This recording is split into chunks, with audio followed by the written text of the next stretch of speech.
हाँ यार, reflection of light या फिर रिफ्रैक्शन हमने बहुत बार सुना है, बट एक्चुअली में ये है क्या? इस फिनोमिनन के पीछे रीज़न क्या है? लाइट ऐसा बिहेव क्यों करती है और इसकी वजह से हमें नेचर में कौन से इफेक्ट्स देखने को मिलता है, आइए जानते हैं इस वीडियो में। तो हमें ये पता है कि जब भी लाइट किसी रिफ्लेक्टिंग सरफेस पे इंसिडेंट होती है तो वो रिफ्लेक्ट करती है। बट क्या हो अगर लाइट ट्रांसपेरेंट ऑब्जेक्ट के सरफेस को हिट करे? सिंपल सी बात है कि वो लाइट उससे आर पार ट्रैवल करेगी, बट एक्चुअली में ऐसा नहीं होता। लाइट ऑब्जेक्ट से ट्रैवल तो करती है बट थोड़ी बेंड भी हो जाती है, जिसे हमें रिफ्रैक्शन बोलते हैं। अभी आप पूछोगे ऐसा क्यों? तो इसके पीछे दो रीजंस हैं। पहला है ऑप्टिकल डेंसिटी और दूसरा एंगल ऑफ इंसिडेंस। पहले तो हम ये समझते हैं कि ऑप्टिकल डेंसिटी होता क्या है। तो देखो, जब भी लाइट किसी ऑब्जेक्ट से या फिर किसी मीडियम से ट्रैवल करती है तो उसका स्पीड चेंज हो जाता है। अभी आप पूछोगे ऐसा क्यों? इसे मैं एक एग्जांपल से समझाता हूं। मान लो कि एक कार किसी ओपन रोड से ट्रैवल कर रही है तो वो ऑब्वियसली फास्ट जाएगी। बट अगर वही कार स्पीड ब्रेकर या फिर रंबल स्ट्रिप वाले रोड पे ट्रैवल करेगी तो उसकी स्पीड उस पर्टिकुलर जोन में स्लो हो जाएगी। इसके पीछे का रीजन यही है कि वो पर्टिकुलर जोन स्पीड के लिए एज अ ऑब्स्टैकल काम करेगा, जिसके कारण कार का स्पीड थोड़ा स्लो हो जाएगा। सेम रीजन लाइट के केस में भी अप्लाई होता है।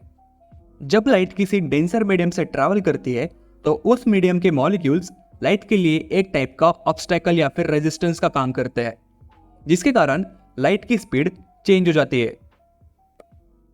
किसी ऑब्जेक्ट की जितनी ज्यादा ऑप्टिकल डेंसिटी होगी उतना ही कम होगा लाइट का ट्रैवल स्पीड। चलो, ये तो हुआ पहला रीजन। अभी समझते हैं दूसरे रीजन को, जो कि है एंगल ऑफ इंसिडेंस। तो एंगल ऑफ इंसिडेंस तो हमें पता ही है, जो कि नॉर्मल और इंसिडेंट रे के बीच के एंगल को बोला जाता है। ये एंगल जितना ज्यादा होता है उतना ही ज्यादा हमारा एंगल ऑफ रिफ्रैक्शन होता है। पर ऐसा क्यों? चलो, इसे हम थोड़ा जूम करके देखते हैं। जब भी लाइट ऑब्जेक्ट पे एक एंगल पे इंसिडेंट होती है तो वो कुछ इस तरह दिखाई देती है। अभी इस लाइट को मैं छोटे छोटे 5 हिस्सों में डिवाइड करता हूं। अभी ध्यान से देखो। जब भी लाइट इंसिडेंट होती है तो उसका ये वाला पार्ट सरफेस को पहले हिट करता है as compare to its fifth part, जिसके कारण लाइट का एक पोर्शन स्लो ट्रैवल करने लगता है, जबकि दूसरा पोर्शन अभी भी कुछ डिस्टेंस के लिए सेम स्पीड में ट्रैवल कर रहा है। इस स्पेसिफिक गैप के कारण लाइट बेंड हो जाती है। ये गैप जितना ज्यादा होगा उतना ही ज्यादा लाइट बेंड होगी और हमारा एंगल ऑफ रिफ्रैक्शन वो भी बढ़ेगा। और ये जितना कम होगा उतना ही कम होगा हमारा एंगल ऑफ रिफ्रैक्शन। इसलिए जब भी लाइट 0 डिग्री पे इंसिडेंट होती है तब वो बेंड नहीं होती, वो सीधी ट्रैवल करती है, क्योंकि यहां पे लाइट साइमल्टेनियसली सरफेस को हिट कर रही होती है। आई होप आपको रिफ्रैक्शन और उसके पीछे के रीजन समझ में आए होंगे। अगर हाँ तो यार चैनल को सब्सक्राइब करो। चलो, अभी हम लाइट के बिहेवियर को समझते हैं। देखो, लाइट 2 टाइप्स की होती है। पहली मोनोक्रोमैटिक और दूसरी पॉलीक्रोमैटिक। मोनोक्रोमैटिक मतलब ऐसी लाइट जिसमें सिर्फ एक वेवलेंथ होती है। एग्जाम्पल के तौर पे लेजर को ही ले लो। दूसरी होती है पॉलीक्रोमैटिक, मतलब जिसमें एक से ज्यादा वेवलेंथ वाली लाइट रेज मौजूद होती है, और इसका बेस्ट एग्जाम्पल है हमारी सनलाइट। बट ये लाइट्स के टाइप का हमारे रिफ्रैक्शन से क्या कनेक्शन है? तो देखो यार, एक लाइट में जितने ज्यादा वेवलेंथ मौजूद होते हैं उतना ही यूनिक होता है उसका रिफ्रैक्शन।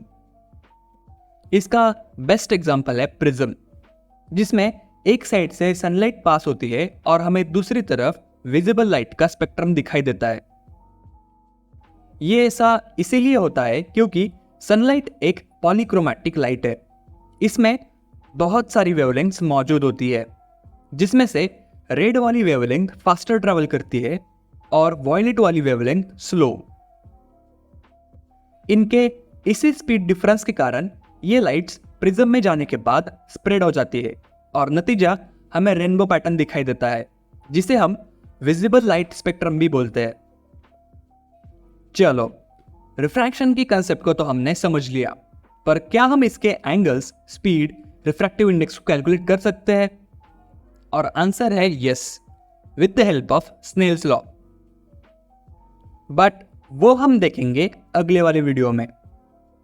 अगर तुम इस वीडियो पे 25 लाइक्स कंप्लीट करते हो तो मैं इसका अगला पार्ट भी अपलोड कर दूंगा। इस वीडियो के लिए इतना ही काफी। अगर तुम्हें कोई डाउट हो तो मुझे कमेंट में बताओ। अगर वीडियो पसंद आई हो तो लाइक जरूर करना, चैनल पे नए आए हो तो सब्सक्राइब करना मत भूलना।